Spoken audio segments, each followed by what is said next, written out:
नमस्कार, आप देख रहे हैं न्यूज 18 राजस्थान। आपके साथ मैं हूं आसिफ। बुलेटिन की शुरुआत करते हैं 10 बजे की 10 बड़ी खबरों के साथ। इन्वेस्ट समिट का आज दूसरा दिन है। रेजिडेंट का कार्य बहिष्कार जारी रहेगा। बेरोजगारों का सत्याग्रह। अखाड़ा बनी नगर पालिका। साधारण सभा में पार्षद भिड़ गए। नागौर में मौत पर बवाल हुआ। थाने के सामने हंगामा। खाकी पर जानलेवा हमला। कहीं आफत कहीं राहत। पैलेस ऑन व्हील का फेम टूर।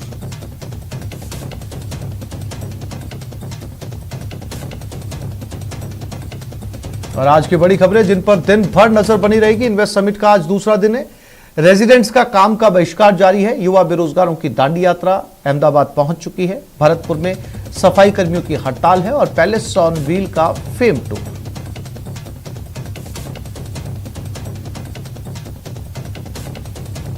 और चाकसू में बेकाबू कार डिवाइडर से टकराकर पलट गई। सड़क हादसे में चालक समेत 5 लोग घायल हुए। घायलों को अस्पताल में भर्ती करवा दिया गया है। गंभीर हालत में चालक को जयपुर रेफर किया गया है। नींद की झपकी आने से यह हादसा होने की बात सामने आ रही है। NH 52 स्थित रामपुरा नाले के पास की यह घटना है।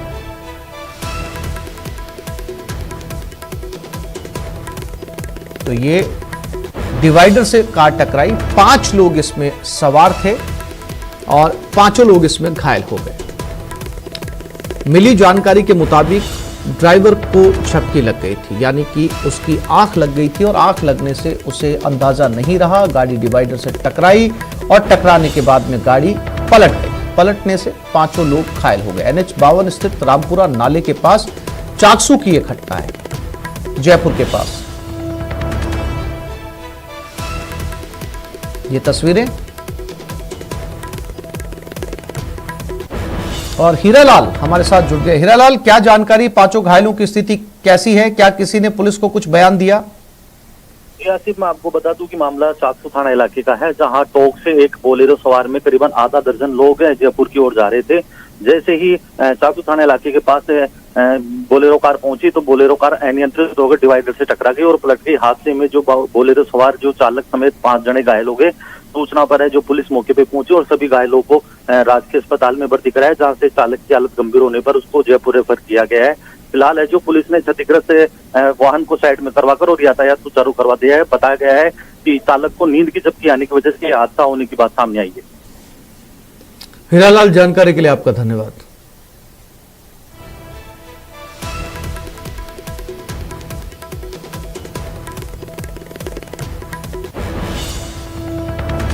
और झुंझुनू की पिलानी पुलिस पर बदमाशों ने जानलेवा हमला किया। इसमें 4 पुलिसकर्मी घायल हुए हैं। इनमें एक को गंभीर चोट आई है। पुलिस को सूचना मिली थी कि निहाली चौक में रहने वाले विक्रम गुर्जर के पास हथियार है। इस पर पुलिस निहाली चौक स्थित भरत सिंह बालापोता के घर पहुंची तो वहां पर विक्रम गुर्जर और भरत सिंह बालापोता का बेटा सोंटू दोनों शराब पी रहे थे। पुलिस को देखकर उन्होंने शराब की बोतल फेंककर हमला किया। इसमें कांस्टेबल राजकुमार का सिर फूट गया और वो लहूलुहान हो गया, जबकि अन्य पुलिसकर्मियों पर पालतू जानवर छोड़ दिए गए। मौके से आरोपी भाग निकले। सभी घायल पुलिसकर्मियों को पिलानी के बिरला अस्पताल में भर्ती करवाया गया है।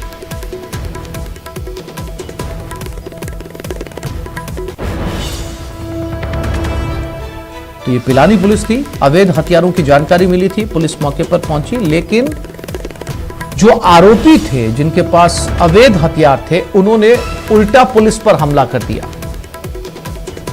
और जिस बोतल से वो लोग शराब पी रहे थे उसी बोतल को पुलिस के सर पर दे मारा। 4 पुलिसकर्मी घायल हो गए और आरोपी वहां से फरार हो गए।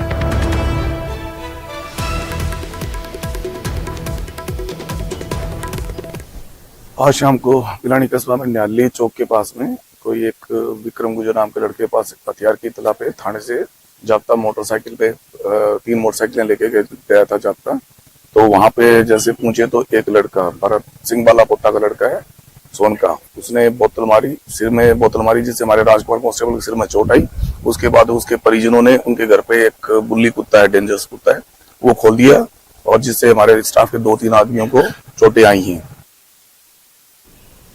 और भीषण सड़क हादसा हुआ। करौली रोडवेज बस ने बाइक को टक्कर मार दी। बाइक सवार महिला की मौके पर मौत हो गई। मौके पर पहुंची कोतवाली पुलिस लोगों कि बस चालक के खिलाफ कार्रवाई की मांग कर रहे हैं। लोग वहां पर मौजूद हैं। कोतवाली पुलिस समझाइश की कोशिशों में जुटी है। हाथी घाटा क्षेत्र की यह घटना है। तो करौली में रोडवेज बस ने एक बाइक को टक्कर मार दी। बताया जा रहा है इस बाइक पर महिला सवार थी। लोग वहां पर पहुंचे हैं। जबरदस्त हंगामा उस समय वहां पर चल रहा है। पुलिस पहुंची है, समझाइश की कोशिश कर रही है।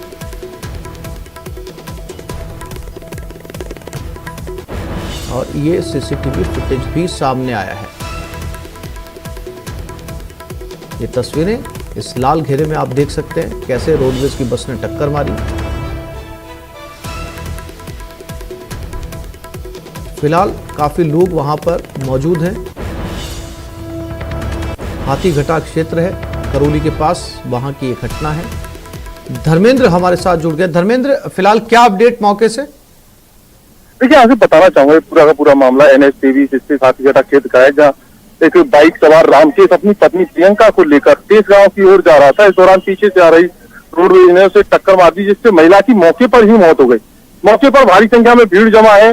सूचना पर करौली अतिरिक्त पुलिस अधीक्षक सुरेश मीणा जी और करौली कोतवाल उदयवान मौके पर पहुंचे हैं, लोगों से समझाइश कर रहे हैं। साथ ही जो शव सड़क पर पड़ा हुआ था उसे एम्बुलेंस में रखकर करौली हॉस्पिटल की मोर्चरी के लिए रवाना किया है। साथ ही पुलिस ने जो रोडवेज बस थी, आरोपी बच्चा लगता है, उसको रोडवेज बस को हिंडौन थाने में खड़ा करवाया है और पुलिस पूरे मामले की जांच कर रही है। जी आप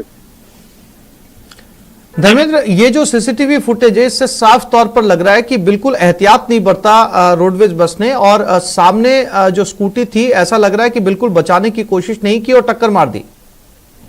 जी आगे बिल्कुल अभी जो सीसीटीवी सामने आए हैं उसके अनुसार बिल्कुल ऐसा ही लग रहा है कि पीछे से जो टक्कर है उसने बिल्कुल बचाने का प्रयास नहीं किया और ये टक्कर मार दी, जिससे महिला का जो सिर है वो पिछले पहिए के नीचे आ गया और उससे सिर बुरी तरह कुचल गया और मौके पर मौत हो गई।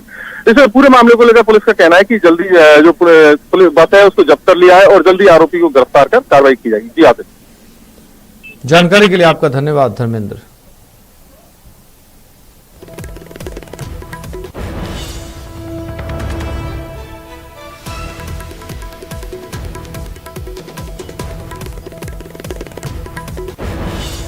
और सीकर में 3 दिन पहले हुए कोचिंग और स्कूल संचालक महावीर हुड्डा के बेटे गुन्नू के अपहरण कांड में पुलिस ने 3 लोगों को गिरफ्तार किया। इनकी पहचान हिमांशु चौधरी, रोहित मीणा और संदीप के तौर पर हुई है। तीनों आरोपी गुन्नू के अपहरण की साजिश में शामिल थे और पिछले 1 महीने से इसकी योजना बना रहे थे। इनमें हिमांशु खुद भी गुन्नू के पिता के स्कूल में पढ़ा हुआ है। इन लोगों ने पहले ये योजना बनाई थी कि गुन्नू के पिता पर हमला कर पैसे लिए जा सकते हैं। इसके बाद उन्होंने गुन्नू के अपहरण की साजिश रची। इस मामले में अब तक 5 लोगों की गिरफ्तारी हो चुकी है। अपहरण करने वाले दोनों मास्टरमाइंड सुनील गढ़वाल और आनंदपाल गढ़वाल पहले ही पुलिस की गिरफ्त में आ चुके हैं।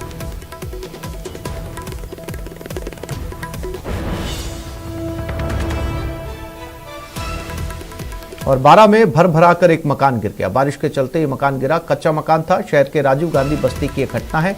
घर में मौजूद 4 लोग घायल हो गए। घायलों में एक महिला ने दम तोड़ दिया है।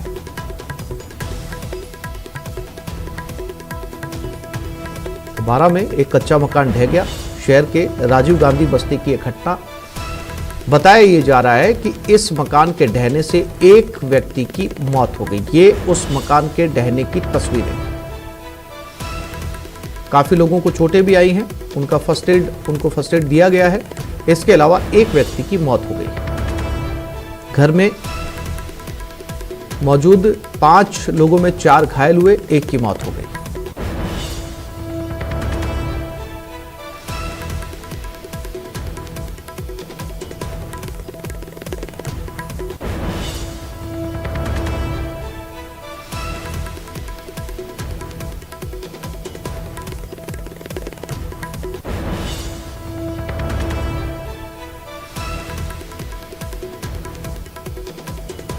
बारह से ये तस्वीरें जहां पर एक मकान ढह गया। बारिश के चलते कच्चा मकान था।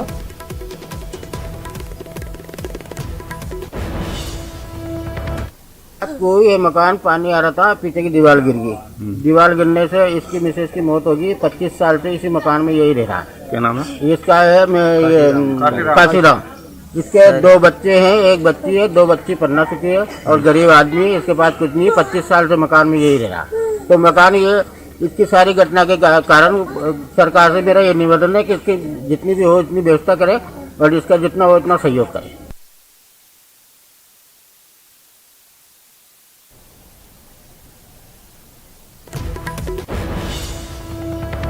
और सड़क पर युवा बेरोजगार, राजस्थान के युवा बेरोजगारों का हल्ला बोल। गुजरात के अहमदाबाद में हल्ला बोल। गुजरात कांग्रेस दफ्तर का घेराव शुरू हो चुका है। पिछले 7 दिनों से ये दांडी यात्रा जारी थी, अहमदाबाद पहुंच चुकी है। 20 सूत्रीय मांगों को लेकर सत्याग्रह किया जा रहा है। भारत जोड़ो यात्रा रोकने को लेकर रणनीति बनाई गई।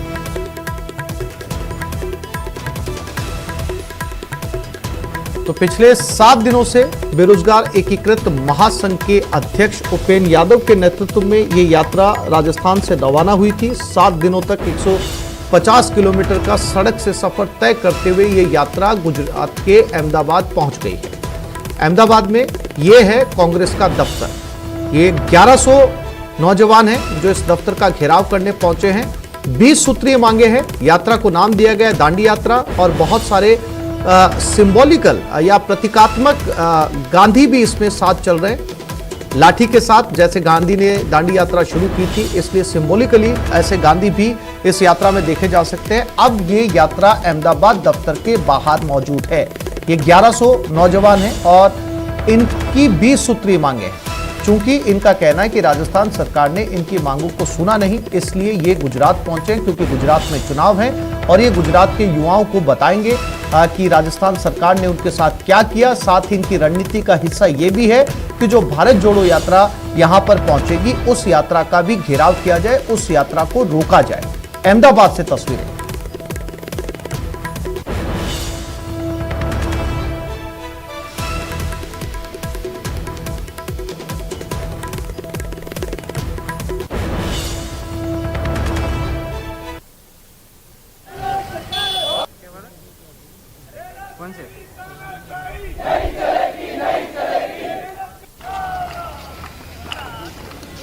और सीधा रुख करते हैं अहमदाबाद की तरफ। हमारे संवाददाता श्याम हमारे साथ लाइव जुड़ गए हैं। श्याम, आखिरकार लंबा सफर तय करते हुए, सड़कों पर सोते हुए, सड़क किनारे सोते हुए ये यात्रा अहमदाबाद कांग्रेस दफ्तर पहुंच चुकी है। अब क्या रणनीति है इन बेरोजगार नौजवानों की? कैसे ये भारत जोड़ो यात्रा को रोकेंगे?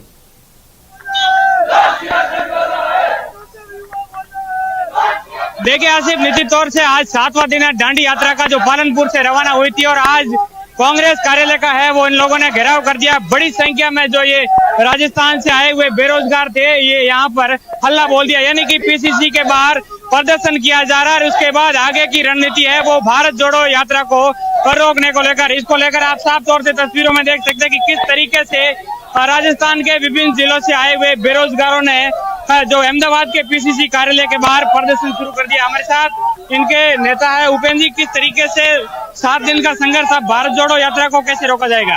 पहले यहाँ सत्याग्रह कर रहे हैं, महापड़ाव डाल दिया है, क्योंकि कांग्रेस ने हमारे साथ वादा खिलाफी की है और तानाशाही दिखाई है। हमें एजेंट बताया, हमें भिखारी बताया और बीजेपी का प्रायोजित आंदोलन बताया। हम 7 दिन से चल रहे थे, हमें एक सुध तक नहीं ली, लेकिन हमने महापड़ाव डाल दिया, आर पार की लड़ाई का ऐलान कर दिया। क्योंकि यहाँ अशोक गहलोत जी भी आएंगे, रघु शर्मा जी भी आएंगे, 11 मंत्रियों की ड्यूटी लगाएगी। हम धोखा बर्दाश्त नहीं करेंगे। जो 20 सूत्रीय मांगे, उन सारी मांगों के लिए संघर्ष करें। हम मांग करें, जो बजट में आपने घोषणा की 21 पदों पर जैन भर्ती निकालो, आपने से आईटी के 1500 पदों पे निकालो। जो कंप्यूटर ऑपरेटर है, जिन इमित्र वाले, उनके आदेश है 2018 के बाद ये आदेश है, उनको 1 पैसा मानदेय नहीं मिला, उनके अरबों रुपए खा गए, वो अरबों रुपए भी दो, उनका मानदेय फिक्स किया जाए।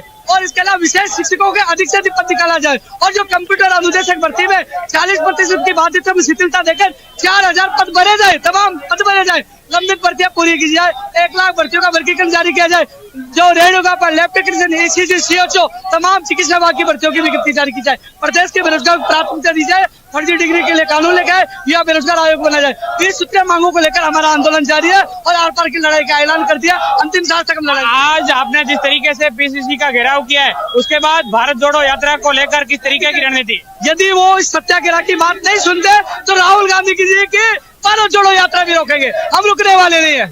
देखिए आसिफ, निश्चित तौर से मैं तस्वीरें दिखाऊंगा कि ये अहमदाबाद पीसीसी के बाहर की तस्वीरें है, वहां पर के हालात किस तरीके से तमाम। बिल्कुल श्याम, साफ तौर पर ये आंदोलन नजर आ रहा है, लेकिन आपके पास में उपेंद्र खड़े हैं, आप इनसे पूछने की कोशिश करिए रणनीति क्या है, यात्रा रोकेंगे कैसे, कब यात्रा गुजरात पहुंच रही है, या फिर उस यात्रा के यहां से वो सफर तय करेंगे उस यात्रा तक का?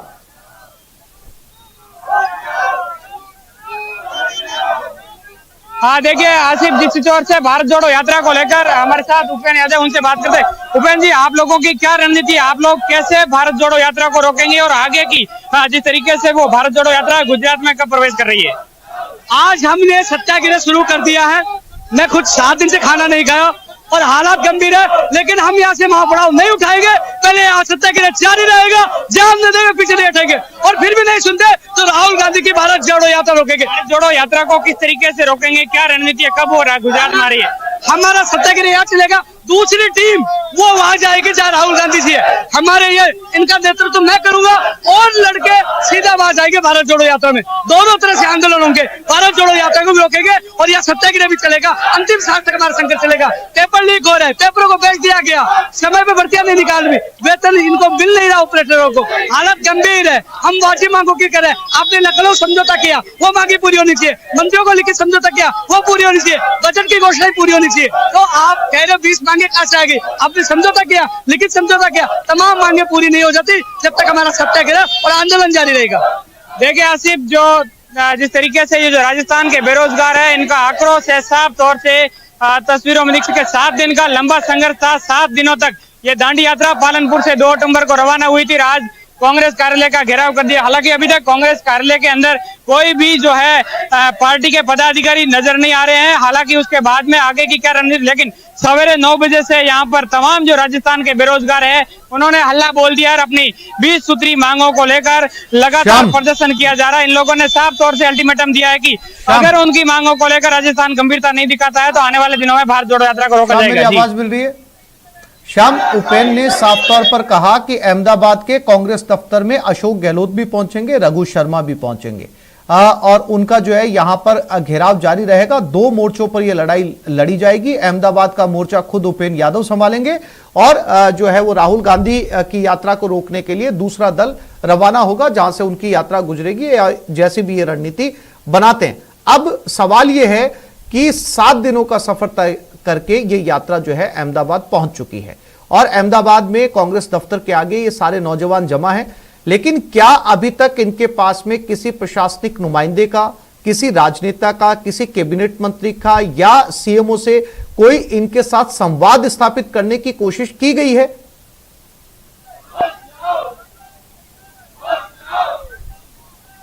देखिए आसिफ, जिस तरीके से तमाम जो ये बेरोजगार है इन लोगों ने ये बताया कि राजस्थान सरकार की ओर से अभी तक उन्हें कोई न्योता नहीं दिया गया वार्ता को लेकर। ये भी चाहते हैं कि राजस्थान सरकार 2 कदम आगे बढ़े और तमाम जो बेरोजगार है वो बातचीत करने के लिए तैयार है, लेकिन किसी भी तरीके से उनकी बात को सुनने को लेकर कोई तैयार नहीं है। ऐसे में मजबूरी में इस तरीके का आंदोलन किया जा रहा है। और बड़ी बात आसिफ यह है कि आने वाले दिनों के अंदर गुजरात चुनाव है, ऐसे में गुजरात को टारगेट किया जा रहा है और यहाँ पर रघु शर्मा से भी मिलने को लेकर इनकी साथ जो वार्ता है वो चल रही है। ऐसे में किस तरीके से ये गुजरात कांग्रेस के तमाम पदाधिकारी साथ में राजस्थान के पदाधिकारी है वो किस तरीके से पहल करते हैं बेरोजगार की आवाज सुनने को। और दूसरी बात आसिफ, आपने सवाल किया कि भारत जोड़ो यात्रा लगातार जारी है। ऐसे में भारत जोड़ो यात्रा के अंदर किस तरीके की इन लोगों की रणनीति होगी, इसको लेकर हमारे साथ यहाँ पर तमाम वो बेरोजगार है उनसे बात करने का प्रयास करूंगा। आप लोग लंगा संघर्ष कर रहे हैं, ऐसे में आप लोगों की मांगों को नहीं सुना जाता है तो आप लोग आगे क्या कदम उठाएंगे?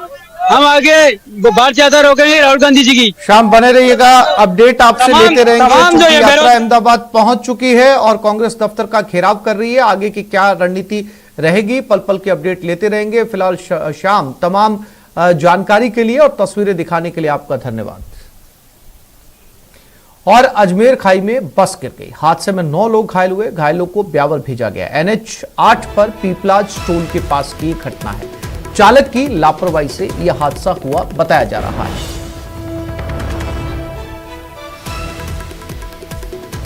तो अजमेर में बस खाई में गिर गई, 9 लोग घायल हुए। क्रेन की मदद से इस बस को निकाला गया। आप देख सकते हैं इस बस को बाहर निकाला गया है, क्रेन लगाई गई है, पूरी बस डैमेज हो गई है, क्षतिग्रस्त हुई है। किस तरीके से बस जो है खाई में गिरने के बाद में बस की तस्वीर, इसे देखकर आप अंदाजा लगा सकते हैं कि कितने लोग इसमें घायल हुए होंगे। फिलहाल जो जानकारी मिल रही है उसके मुताबिक 9 लोग घायल हुए हैं जिन्हें अस्पताल भेज दिया गया है।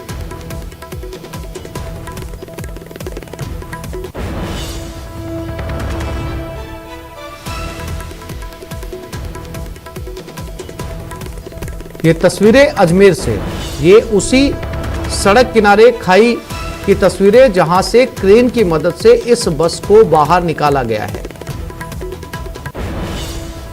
काफी लोग वहां पर जमा हुए, रेस्क्यू टीम को बुलाया गया, क्रेन वहां पर पहुंची, 9 लोग घायल हुए, अस्पताल भिजवाया गया है। बाकी सभी लोग सकुशल बताए जा रहे हैं, हल्की फुल्की चोटें उनको पहुंची हैं लेकिन वो ठीक है।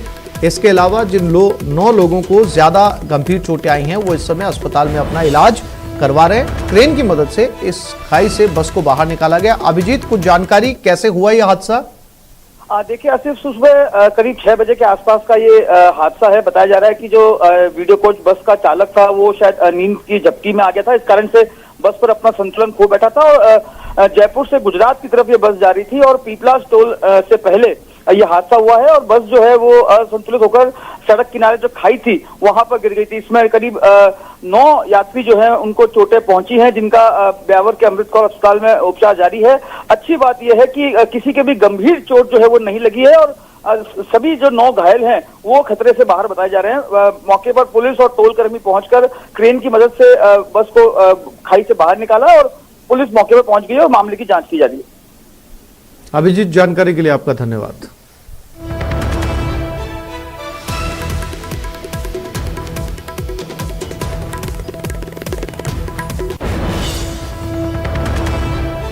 ये खबर टोंक के मालपुरा से है। राजनीति का अखाड़ा बन गया है मालपुरा नगर पालिका। बीजेपी की पालिका अध्यक्ष सोनिया सोनी फिर निलंबित हो गई। डीएलबी डायरेक्टर हृदेश कुमार ने दूसरी बार उनको निलंबित किया है। बीजेपी पार्षद और आमजन में गहरा आक्रोश।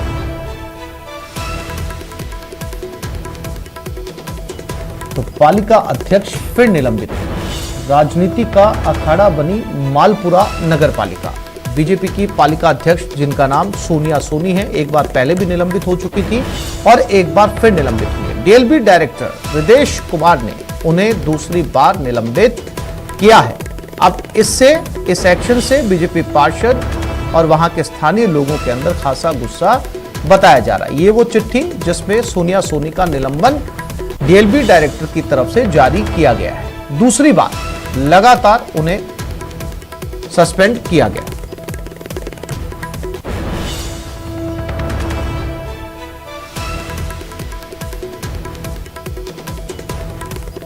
मालपुरा टोंक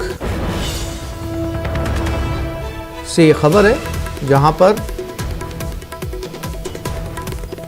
पालिका अध्यक्ष सोनिया सोनी को दूसरी बार लगातार निलंबित किया गया। डीएलबी डायरेक्टर हृदेश कुमार का ये आदेश।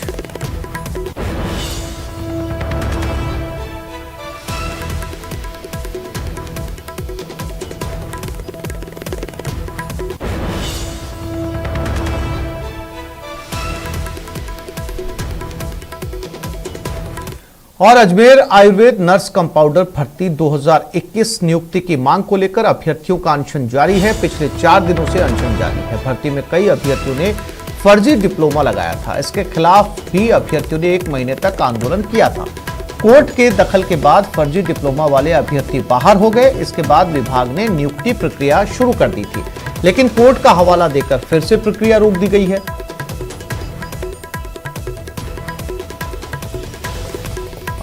अजमेर में आयुर्वेद नर्स कंपाउंडर की भर्ती थी सन 2021 और इसमें मामला यह था कि जो अभ्यर्थी शामिल हुए थे उन्होंने फर्जी डिप्लोमा लगा दिए थे और जब कुछ अभ्यर्थी इन फर्जी डिप्लोमा वालों के खिलाफ कोर्ट में पहुंचे तो कोर्ट ने इस भर्ती पर रोक लगा दी थी। और उसके बाद हुआ यह कि तमाम छांटकर फर्जी डिप्लोमा वालों को बाहर कर दिया गया।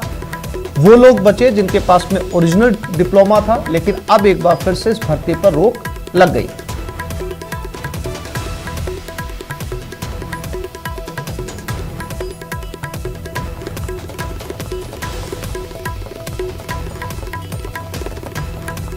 जोधपुर में बदमाशों पर नकेल कसने की पुलिस की कवायद। पुलिस ने की अवैध हथियारों के खिलाफ कार्रवाई। 2 अलग अलग कार्रवाई में युवकों को गिरफ्तार किया। दोनों से तेज धारदार अवैध चाकू बरामद किए हैं। पुलिस ने कार्रवाई को अंजाम दिया जोधपुर में।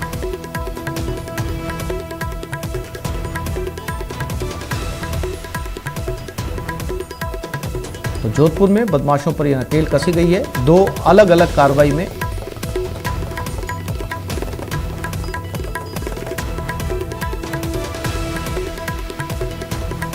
एक छोटे से ब्रेक के लिए रुक रहे हैं, जल्द लौटेंगे।